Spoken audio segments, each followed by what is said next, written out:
Welcome back to the channel, Warhammer Man back in the studio, and today we're going to be taking a look at this week's upcoming pre-orders. So we have the Sunday preview, join the Battle of Middle-earth with next week's pre-orders. And to tell you the truth, there's been a lot of excitement coming out over the last couple months in general, and we've basically had just one after another big release and everything, and I'm just curious about everybody's opinion if they feel like the release schedule is just getting a little bit exhausting. Like if it's just kind of wearing you out, if there just seems like there's a never-ending hype cycle of one thing after another to the point where it kind of desensitizes you a little bit. So let's take a look here and we'll kind of discuss a little bit. Next week, you'll be able to pre-order the incredible new box set and miniatures of the Middle-earth strategy battle game. Powerful tanks for Warhammer, the Horus Heresy, a new brand for Warhammer Underworlds, Warband, and much, much more. Here are the highlights of the next 7 days. So I'm not going to watch a video. You guys can obviously check that out if you want. So we have the Middle-earth strategy battle game, Lord of the Rings, Battle of Osgiliath. So in many ways, this seems to be like a revival to the game. Lord of the Rings, not very popular. Obviously the main franchise is huge, it's massive and just a complete hit, but as far as Games Workshop and their success, it's been muted at best. And now it's very interesting that all of a sudden they're pushing out quite a bit of Lord of the Rings content and new offerings, because it's been brought to my attention by multiple subscribers and community members that GW actually is probably going to, or has been, or is in the process of losing rights to this. So another company has basically purchased the rights. So I'm not sure exactly how this is going to work out. We'll obviously see in time or when there's a little more information available about it.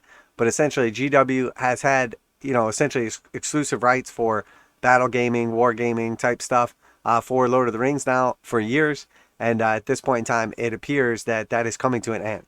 Now, it's very interesting that all of a sudden all of this content is coming out from Games Workshop, because you would think the last thing they would be trying to do is sell a bunch of product for a game or system that they're not going to be able to support or have the rights to in the future. So I don't know if this is just a last minute money grab by them to just try to get everything they've been working on out as quickly as possible and turn it into actual realized money or profits before it goes away, or if somehow they have worked something out where they will still have rights to support their existing games but can't put out new versions of the game or new content. I really don't know, and I will spend a little more time looking into it. To tell you the truth, I don't cover a ton of Lord of the Rings stuff because it's just not all that popular. I don't really know anyone that plays the games. People aren't that hyped about it, and when you do Lord of the Rings content with my current community at least, people don't seem to be particularly interested. So if you have any information about that, please feel free to share. If you're curious and want to learn more about that, also let me know so I can know, this is something that you guys are actually interested in. So let's take a look at this Lord of the Rings Battle of Osgiliath and see what it has to say. Looks like a nice set. Looks to be a starter set. Obviously have some main rule books, some terrain, and then quite a few models. Shows the dice, rulers, tokens, etc. So recreate the epic battle between the forces of Gondor and Mordor with this incredible new box set from the Middle-earth strategy battle game. It contains 54 miniatures, including stunning new sculpts from Faramir, Madril, Damrad, Gothmog, and Gothmog on Warg. Accompanying these heroes are 12 warriors of Minas Tirith, 12 rangers of Gondor, 24 Moran orcs, and Mordor troll. So size-wise seems to be relatively even forces. There's also 2 sets of Gondor ruins for you to create the own Osgiliath battlefield. You can hold the ancient city of forces of good, or will you claim it for the name of Sauron? So it says, accompanying the heroes are 12 warriors of Minas Tirith and 12 rangers. So it's 24 basically NPC guys, and then a couple main guys. Fairly, even split forces right here. You obviously have, a hero and then a big bad. And then you have a couple heroes here, and then just plenty of chaff. And then here we see the terrain. This looks pretty good. It's not bad at all. I wish the size was the same for some of the Lord of the Rings stuff with the 40K or fantasy stuff, because you could use it more interchangeably. But the distinct difference in the sizes just makes all of this stuff scale just completely off for players, which I think is, in my opinion, that's a big mistake. Because it makes all the models look old and dated because they don't look nearly as good as the 40K Sigmar, like main Games Workshop stuff. So it just gives you the impression that it's like a worse game or worse models or just overall not as good, which I think is a big mistake. Because when you have amazing looking fantasy models for Sigmar, and then you look at the Lord of the Rings stuff and it just all looks subpar because of a lot of it, in my opinion, the size difference. This box also contains an updated rules manual, a booklet containing the game profiles for the miniatures and scenarios, dice, and range ruler, giving you everything you need to start playing. The Battle of Osgiliath has a very special advanced pre-order. It's going to be available to order from the 10th of September until 8 a.m. BST on the 26th of September.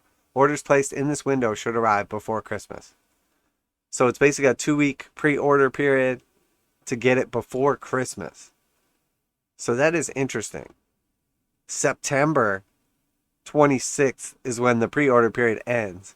So that gives them all of October, all of November, and the better part of December to dispatch these to get them to you before Christmas. So that's only almost a 3-month period. That is a long, long time ahead of time to have to order to get it before Christmas. That is definitely interesting. Now, again, the models here, they look okay. But again, you try to compare this to something from the Sigmar range. These are substantially smaller and the detail is just not there. They look more like something GW produced 10 or 20 years ago than something that's coming out right now.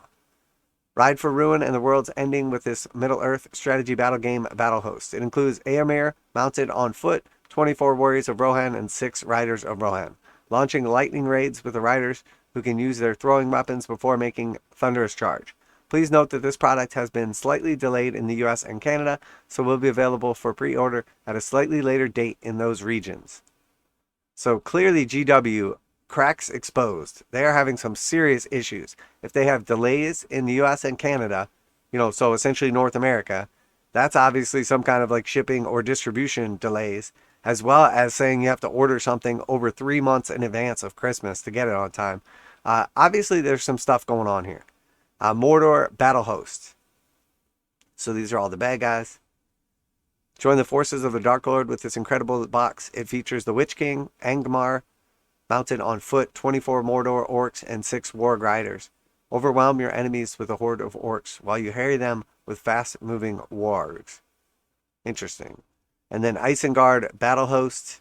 So look at the amount of releases here for Lord of the Rings. Very strange if they're going to be losing rights to this game, unless they're just going for that last-minute money grab and just pumping out everything they've been working on before they can no longer produce it. And again, I don't know the situation. I'll have to look into it more, especially if you guys are interested. I will do a little expose on that as well. Help bring the machinations of the White Wizard to fruition. This battle host contains Saruman mounted on foot, Grima, a palantir on plinth, 24 Uruk-hai scouts, and 20 Uruk-hai warriors. Cast powerful spells with the Saruman before cutting down your enemies with the brutal Uruk-hai. Please note that this product has been slightly delayed in the USA and Canada and will be available for pre-order at a slightly later date in these regions. Fight for the White City with Gandalf and the White Pelgrim. Alright, this is an interesting way. This is okay. So Pelgrim took mounted on foot, 24 warriors on Minas Tirith and 6 knights of Minas Tirith. Bring ruin to your enemies with Gandalf's magic. Perform a devastating charge with the knights and stab someone in the knee with Pippin. Each of these battle host boxes is a great way to start a brand new army or to easily add to an existing force. For each one, you'll be able to download free rules so you can get started playing as quickly as possible. So these are basically just new armies. Again, some appear to be delayed in the US and Canada, others not so much. So then we have some more characters. Elrond of Rivendell, some ruins. So these are pretty cool ruins. Again, if the scale wasn't off, these would be fun for Sigmar. Rivendell dice set. I like these. I like the opposing colors. Again, they went with the square corners. Very interesting. As based on my poll of the community, like about 90% of people prefer the rounded corners. I do like the color combination a little better here. Then we have the Garrison of Dale dice set. Again, clear contrast between the colors of the dice and the pips. Very nice. Again, with the sharper edges. Interesting. Final Fate of the Witch King. So then we have on to Warhammer. Warhammer the Horus Heresy, the Deimos Predator Battle Tank. So based on the classic Deimos Rhino STC, the Predator Battle Tank is versatile enough to handle anything the Age of Darkness can throw at it. Select from a Predator Cannon, Gravitation Cannon, Gravis lascannon, or volkite macro Saker as your turret-mounted weapon with heavy bolters, heavy flamers, volkite culverins, or lascannons are your sponsons. With a raft of optional pintle-mounted weaponry on top, you'll be able to take out any foes. So this is basically the Predator built on the Rhino chassis. Which, you know, obviously all Predators are, but it's a specific Rhino chassis. So I like the look of this. It's cool. It definitely has the OG feel to it. Nice looking vehicle right there. Heavy weapons upgrade set, heavy flamers, multi-meltas, and plasma cannons. So 10 of each in this set. They were announced a while back. And then we have the heavy weapon upgrade set, the volkite culverins, lascannons, and autocannons. Again, I know people have been waiting these. It's a tough situation if you're waiting for these to come out because you're basically like stuck not building a bunch of your guys that you otherwise would be building. Or maybe you're building them without arms. I don't know. So that's good for all of the Horus Heresy players. We see also Horus Heresy Age of Darkness reference cards. So that's good. If you're into the reference cards, they're coming out. Reactions, psychic powers, psychic weapons, core warlord traits in the heat of battle with these 24 cards. Then we have the Chaos Demon data cards. People were curious about this. Here they are. I'm not sure if there was a slight delay or what made them miss out on last week. Inside the pack, you'll find 43 stratagems, 25 psychic powers, 20 warp storm effect cards. These cards are an ideal way to master the twisted powers of the warp and bring ruin to the material realm. And then we have Warhammer Underworlds, Gore Chosen of Drom. So this is interesting. I've never played Underworlds before, so I can't vouch for it one way or the other.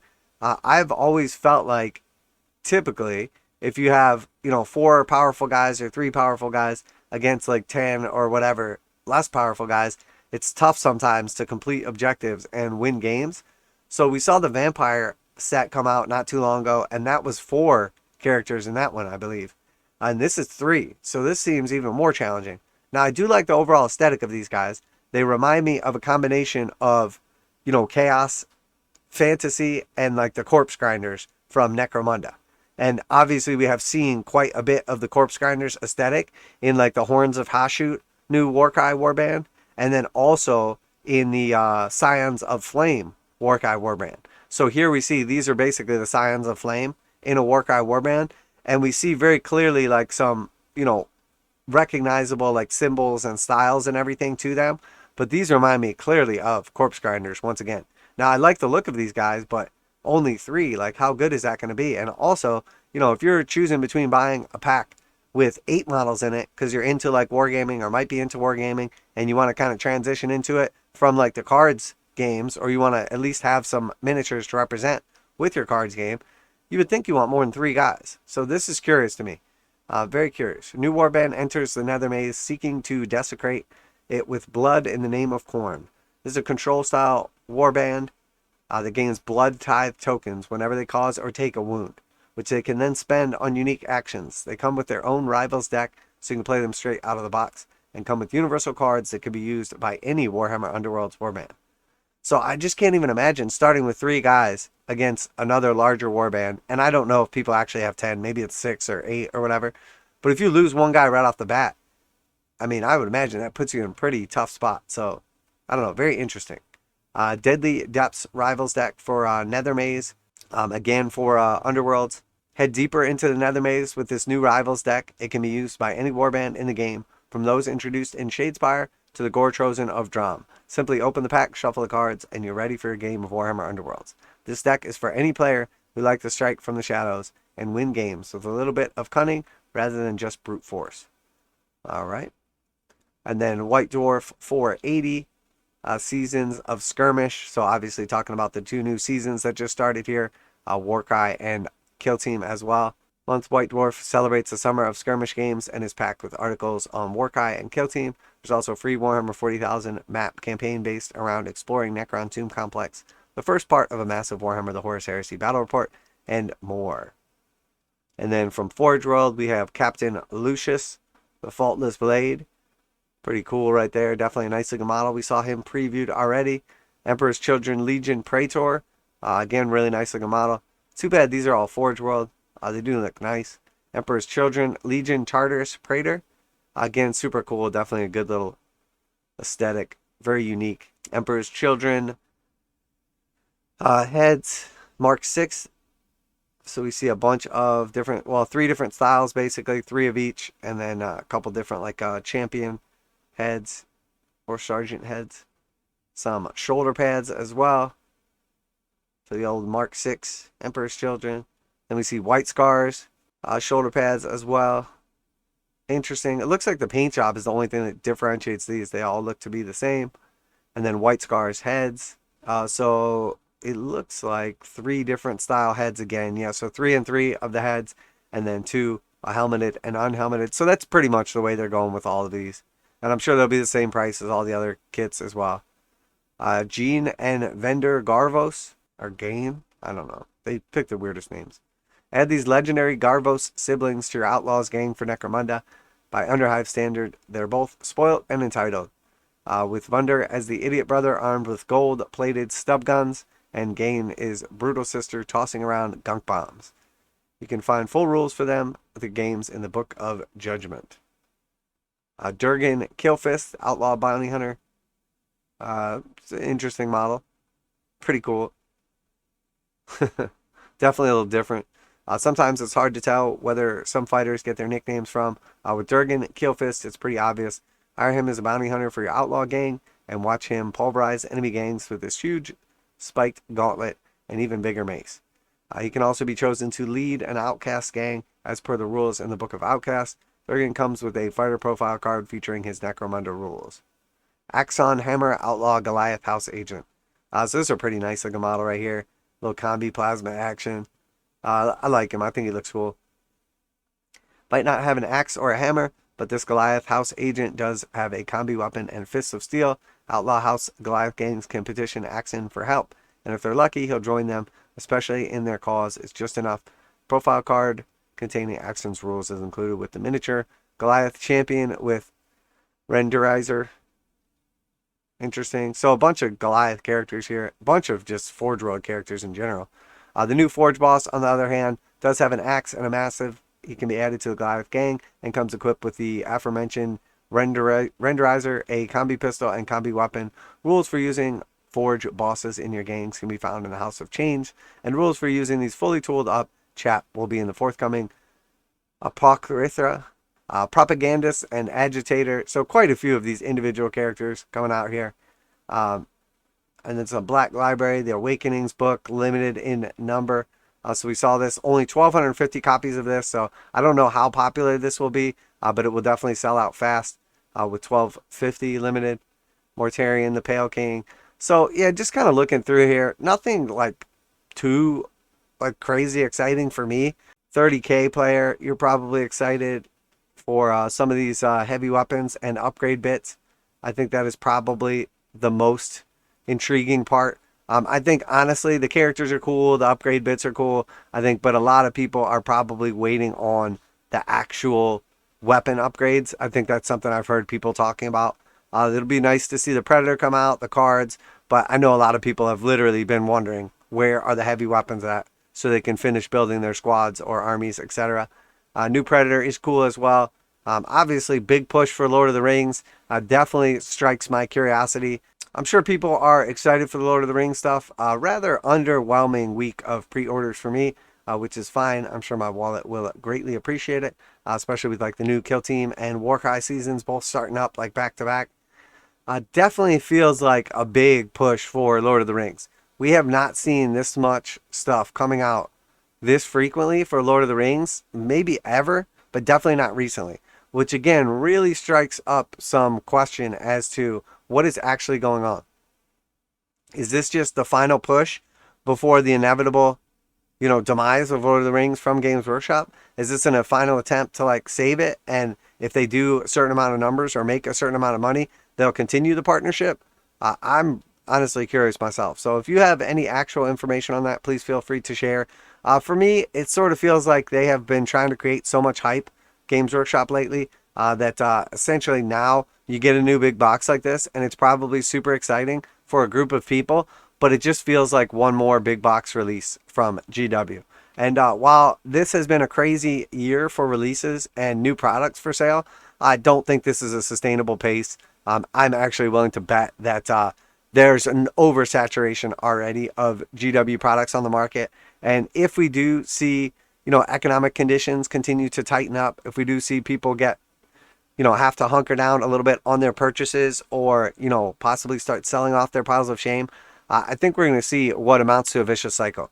Because as soon as someone finally takes a step to get rid of some of their backlog or some of their pile of shame or whatever, they sell one thing and then they're like, oh, that was kind of nice. I can use this to fund my future, endeavors. Or it sort of becomes like an avalanche, like, it builds on itself. The more you sell a couple things and you're like, oh man, that was nice, I might actually do that. It's nice clearing up some space and having a little extra cash to spend on, utility bills or other things I want to purchase. And then next thing you know, people start selling off lots of their stuff, and then they actually go from like a net buyer who's just hoarding stuff at their house, clogging up their office or their closet or their storage area.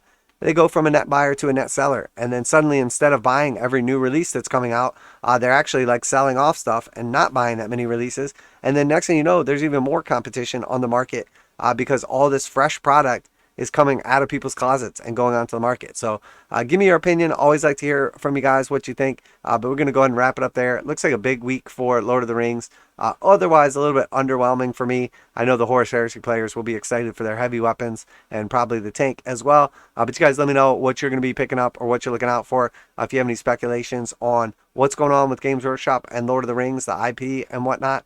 And, also, are you guys even interested in that? If I did do a deep dive as well. So we'll wrap it up there. Warhammer Man Studios. Always appreciate you guys tuning in for these daily videos, reactions, reviews, news, painting, modeling, conversion tutorials for Warhammer 40,000, Kill Team Necromunda, Age of Sigmar, Warcry, Horus Heresy, and even a little bit of the Lord of the Rings as well. Warhammer Man Studios. I'm Warhammer Man, and I'm out of here.